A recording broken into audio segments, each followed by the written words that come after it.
Hi guys, Michael Moore. Welcome to Third Thursday from the San Francisco Design Center. Today I am at Cowtan and Tout. I'm with Ronaldo, who is their territory sales representative. And we're here to talk about something that I think is kind of exciting, that I don't think gets a lot of attention, but that is how fabric and light and texture interact. So why don't you tell us about this new line from Larsen? Yeah, the new line from Larsen is really inspired from Japanese materials and textiles and finishes. So Beatrice and the team have really paid acknowledgement to Japanese basket weaving in regards to the cord manipulation to this sheer or drapery fabric. But really the surprise and delight comes through when we place this fabric in front of a window. It takes on a wonderful depth and wonderful effect of the organic quality of the linen.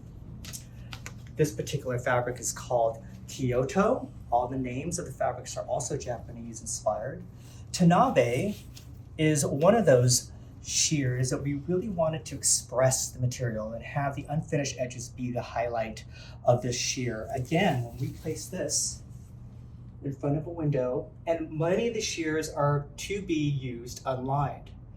The shears are very resilient. The attention to the craftsmanship that's evidenced by having those unfinished edges adds a really unique element to that. Yeah. And it becomes much more pronounced when you see the light passing through it. I agree. And one of the things with that, your comment with that, is just what appears to be a beautiful boucle woven into a metallic ground. And this is our way of making metallic very subtle. Becomes a beautiful, beautiful, transparent sheer where the metallic is much more subtle. Yeah, metallic can be a little overwhelming sometimes, but that is quite beautiful. The light actually does some interesting things with that. And it actually kind of blends into the background. This is a wonderful whimsical sheer where we pay homage to Japanese papermaking, where we fuse it to a linen ground. What might appear just to be quite whimsical becomes a whole other organic appeal in front of a window where light casts through to see the organic shapes of the linen. And it has almost like a cherry blossom kind of deconstructed element to it. I agree. It's a very common thing in Japanese printmaking. I agree.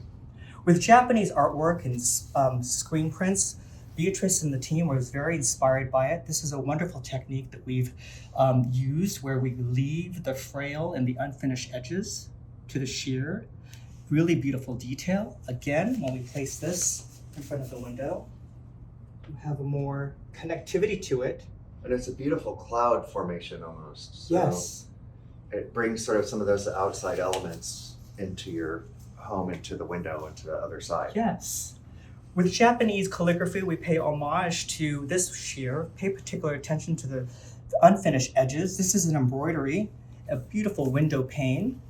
3 colorways. This is Kazuri, just quite stunning. And I love the geometric element to that.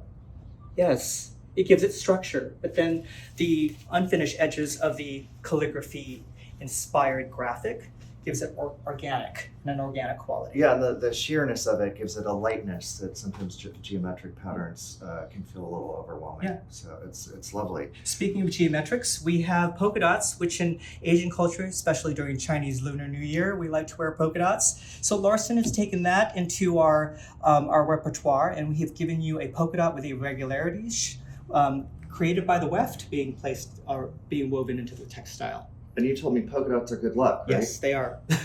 I love that. I've always had an affinity for polka dots, so that makes me love them even more. Yeah. So thank you so much for sharing all this beautiful Larsen material and fabric with us. Thank you guys for joining us. If you need to or want to check out any of these wonderful things, they're available at Cowtan and Tout in the Showplace building at the San Francisco Design Center. Come on down and see us, and tune in next time. Thanks.